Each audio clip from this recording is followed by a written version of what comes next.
Welcome on this Summer Solstice weekend. What I wanted to share with you today is the importance of our journey within ourselves and our relationship with the world around us. The world is becoming more divided. People are not only dividing from each other through the judgments, through the labels, through the roles. We forget the essential nature of who we truly are, the source from which we came. It seems to be becoming a greater divide. But not only that, people are separating in their communities, they're separating from their neighbors, and they're separating from themselves. Our purpose as a spiritual being and being awake and conscious, as all of you are here, is to remember and to realign with the truth of who you are. That's the ultimate goal of any religion. Re means to return to. Religious is alignment with self.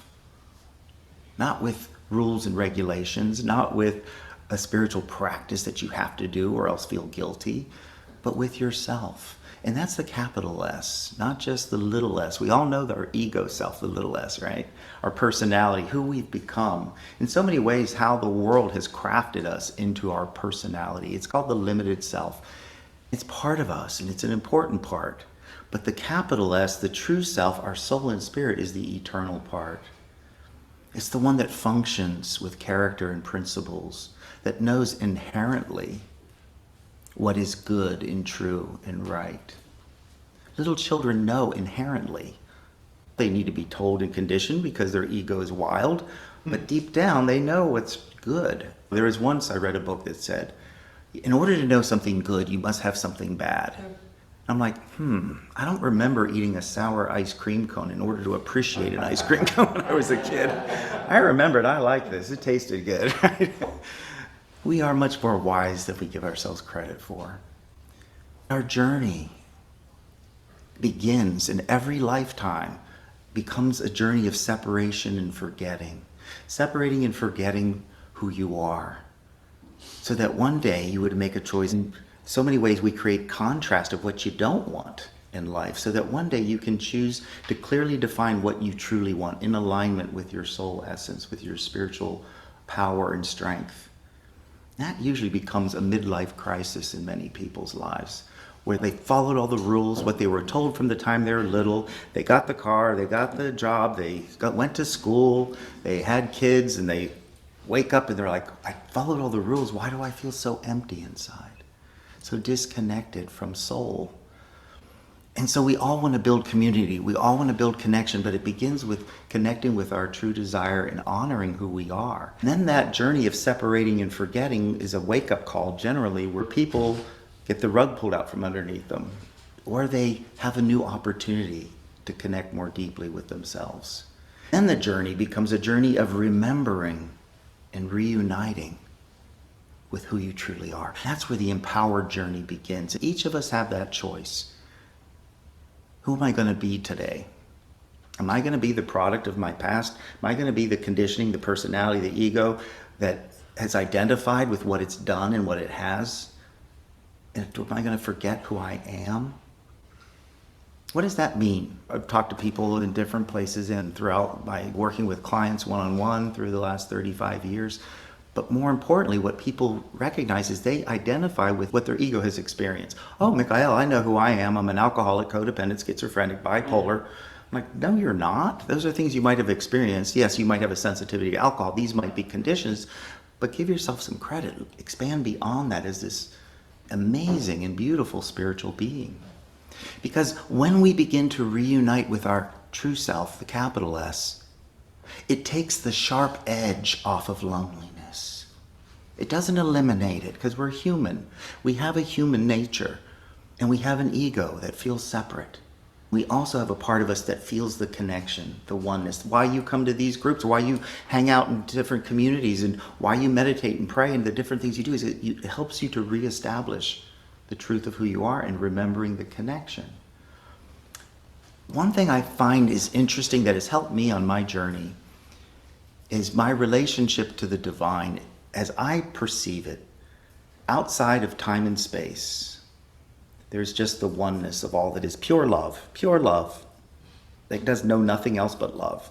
In its journey of wanting to know itself, it divided into duality, into the world of duality where the one becomes two in the form of God, goddess that creates all that is. And in that relationship, the goddess energy creates the vibration and frequency that is soul. That soul is filled with the light of spirit, coming directly from God. Masculine energy, feminine energy. We are this consciousness of both masculine and feminine. When we bring these two together, they give birth to wholeness, where the oneness above becomes wholeness within me. What does that mean, to bring the masculine and feminine together? To bring your imagination, which is feminine, in alignment with your willpower. Will is masculine, imagination is feminine. Feelings are feminine, thinking is masculine. To bring them together instead of saying, well, I'm going to think about everything to distract myself from my feelings. I'm going to think about everything to avoid my feelings. That's a disconnect of self. But when I can think about what am I feeling, even the pain, even the loneliness, even the discomfort, it's not comfortable, but it's not negative. It's honest and real. And so bringing these together, creativity is feminine, productivity is masculine. You know, people with a lot of creative ideas and they think about all these things, they have it all up in their head, but they don't produce anything. They don't take action. That's masculine, to bring it into harmony and balance. When we bring our thoughts and feelings together, when we bring our imagination and will, we become more whole. Then we create a sense of wholeness that produces personal peace, inner strength, and a clarity of who you truly are. Yes, you are a spiritual being and you are a human being. One is not greater than the other in this point in time. You chose to be physical for a reason. God, goddess, all that is, created all that is. It's my relationship to life that's my spirituality.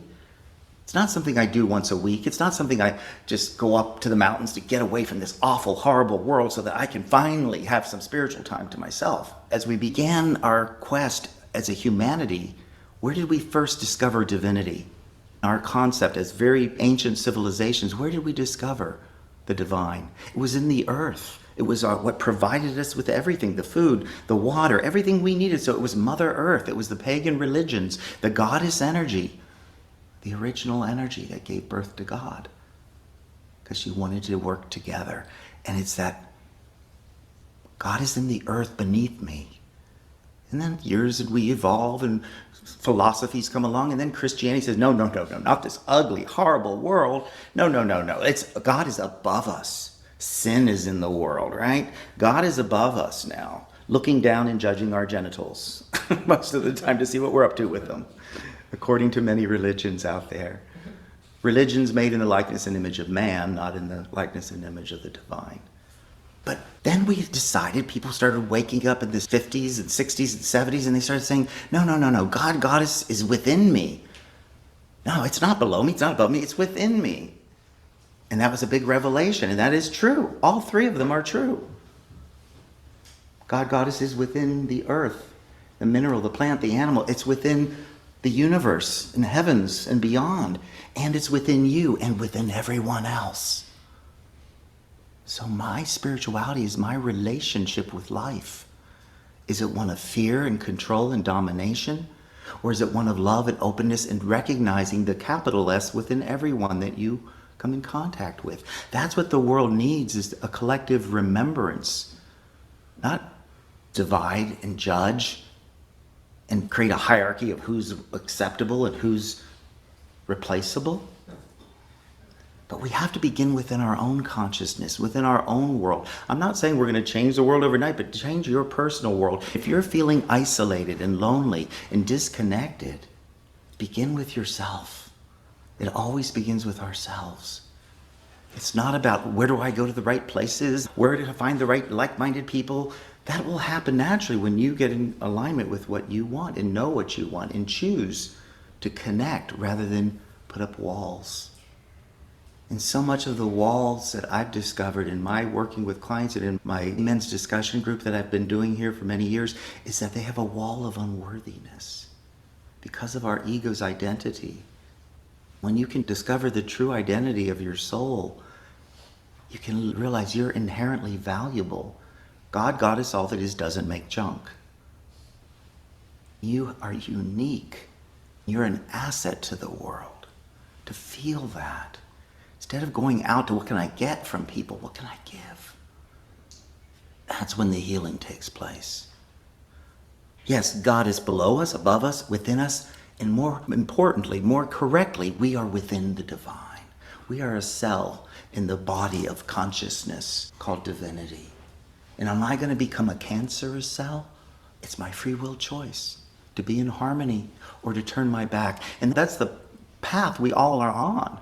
We all created a world of separation and isolation and turning our back, and Goddess didn't turn their back on us. We did, thinking this is who I am, and we believed the lie of our childhood and our upbringing. We identified with limited labels that defined who we are. To shed those and to open up and to embrace the truth shall set you free. But the truth. And I'm not here to tell anybody what to think and feel. I'm here to help you to remember who you are. When you feel that and get that, magic happens. Today, if I can just expand your consciousness just a fraction in one little idea, whether it's around connecting with other people, with yourself, with your bigger purpose in life, the thing about expanding consciousness is you can't go backwards. Once we discovered that the world wasn't flat, it's really hard to convince yourself that it is today, isn't it? You have free will choice, you can do it. But it's really challenging. Where does isolation live? You ever thought about that? Beyond the prison's isolation chamber, if you get thrown into prison, there is a real place called an isolation chamber. Beyond that, where does it live? In our mind. Nothing changes until we change our mind. The mind is the bridge between the soul and spirit, body, mind, spirit. I call it soul and spirit. I don't want to eliminate the soul because that's what we've done as a collective. Eliminate, diminish the feminine. Unfortunately, body, mind, soul, and spirit, that's your electromagnetic life force that flows through the mind that either gets expanded or diminished by the state of mind that eventually makes it to your body, creates well-being or illness, creates harmony or pain. That flow of electromagnetic energy can be expanded as you shift and open up your mind. That's where isolation exists. We isolate. We talk ourselves out of it. I could go out and connect with some people at this event. What if I get rejected? What if I don't like anybody? What if nobody's there? What if there's nobody cute to date? Whatever it is that your excuse is, your ego, to separate you from connecting with people. People want to find the one and only to make my life complete. And I'm going to ignore all these neighbors and people in the coffee shop and everywhere I go. I'm going to discard God, Goddess, all that is this all around me just to find the one that I'm attracted to and have sex with. That's going to be a lonely path and a frustrating one. But if you can open up and start to build community, realize that the divine is all around you. And yes, everybody has an ego, which is the easing grace out of our lives. It's the part of us that doesn't appear to be divine in many ways. But when you can open up and connect with your soul and spirit and bring that light along with your ego, you can't get rid of your ego. You have to have an ego. But you can realize I'm isolating myself. I want to connect with my community. It's all around me. Especially living here in San Francisco, do you know how blessed we are for the groups that are here to get involved with and the people here, the diversity. We're not in Idaho somewhere in the middle of a town that only has 250 people. It's all around, yet it's an epidemic here of people feeling so alone and isolated. It's a state of consciousness. Until you shift your state of consciousness, which I'm going to talk about how to do in a minute, then you can start to realize I'm not going to just put all my eggs in one basket of finding somebody who's going to make my life work, make myself happy, and end my loneliness and end my isolation. That's a lot of pressure to put on one person, isn't it? I wouldn't want to be that recipient. But instead, to connect with community, to meet new people. You know, one of the interesting things, what's some of your favorite sitcoms? Have you ever noticed the sitcom characters? Why they're so popular are the ones that every character is uniquely themselves. They don't apologize and they get along with each other and they support their differences. In the TV series Friends, Rachel wasn't trying to be Phoebe. Phoebe wasn't trying to be Joey. Joey wasn't trying to be Monica. They all respected each other's differences. I was listening to one of my favorite movies from the 80s called Resurrection, Ellen Burstyn. There's one line her grandmother says. She said, if we could just love each other the way we say we love him, meaning Jesus, there wouldn't be the bother we have in the world. Isn't that true? We don't see the divinity all around us. Instead, we're elevating people and not embracing the love that's right in front of us. And that's what begins to shift your relationship with community and connection. How do you do that? If you always do what you've always done, you'll always get what you've always gotten. It's not about going out and finding another place. It's about changing your energy. A lot of people go out because I'm lonely and I'm bored and I'm desperate and I want to find somebody to take that away from me. How often do you go out to find somebody who's sad and lonely and depressed so you can turn their life around? How many times is that your goal when you leave the house? That energy is broadcasting. And when you can say, let me lift my frequency, let me do something that gets me into a good feeling mood, that's what's going to make a difference.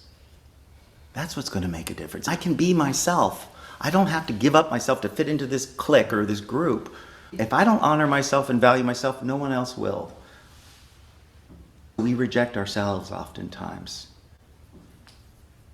The thing about building community is that we were all thrown into one as a young child, right? We didn't have to think about building community. We had parents, we had siblings, some of us, we had neighbors, we had schoolmates. We were thrust into people that we had to try to figure out how to connect with. Then as we grow older, and for myself, in the last 5 years, I've lost my mother, my father, my brother, and 2 best friends.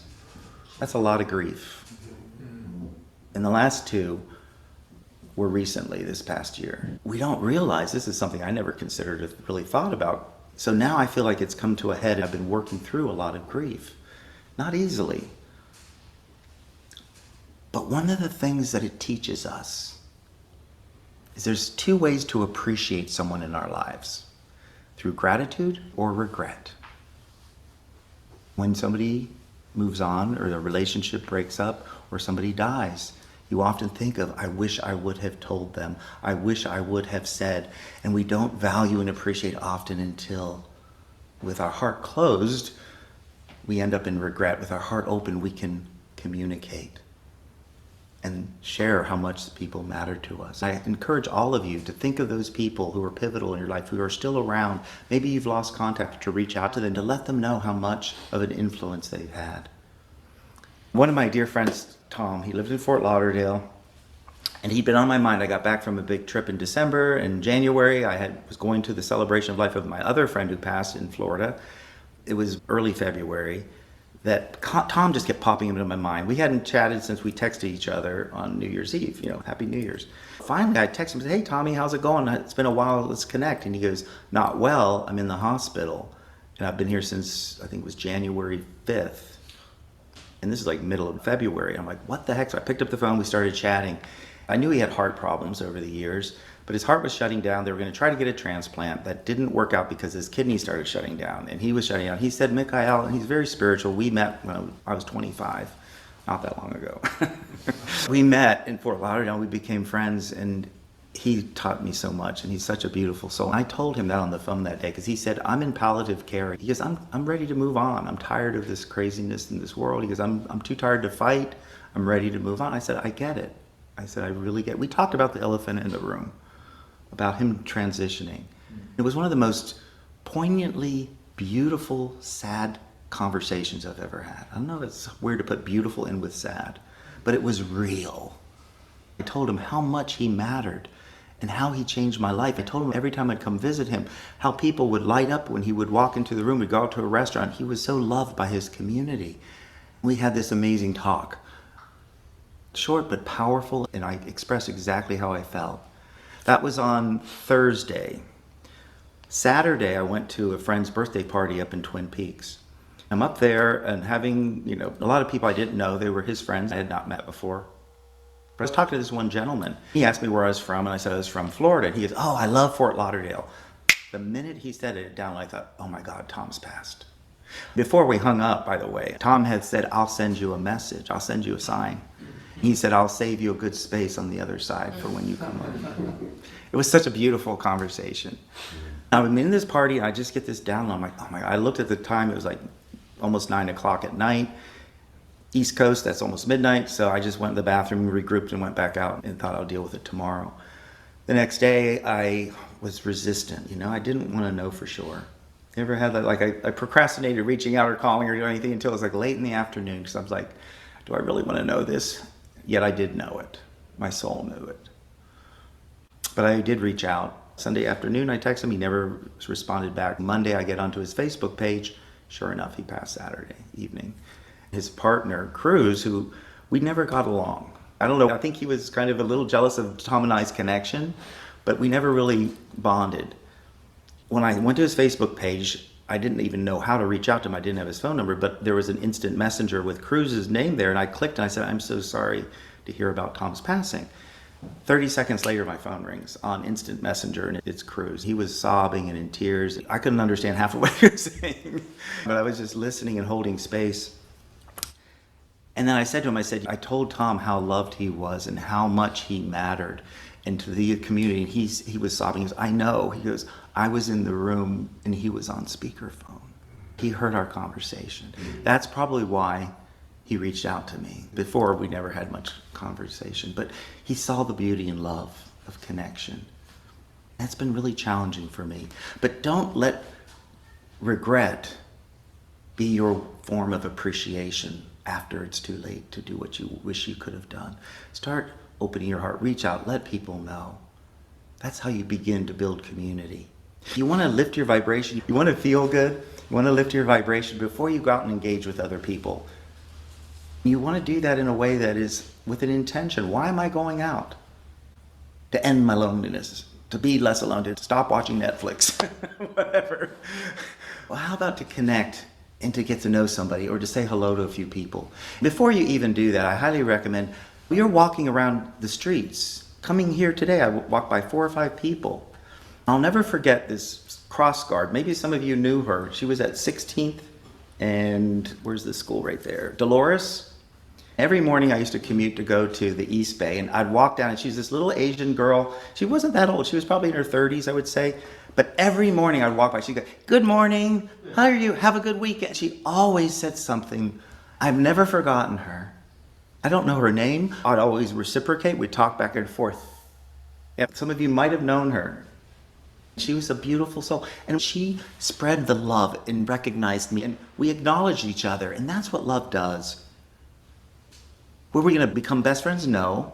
But can we bring light into the world? Can we start connecting with community? Could that be your spiritual practice?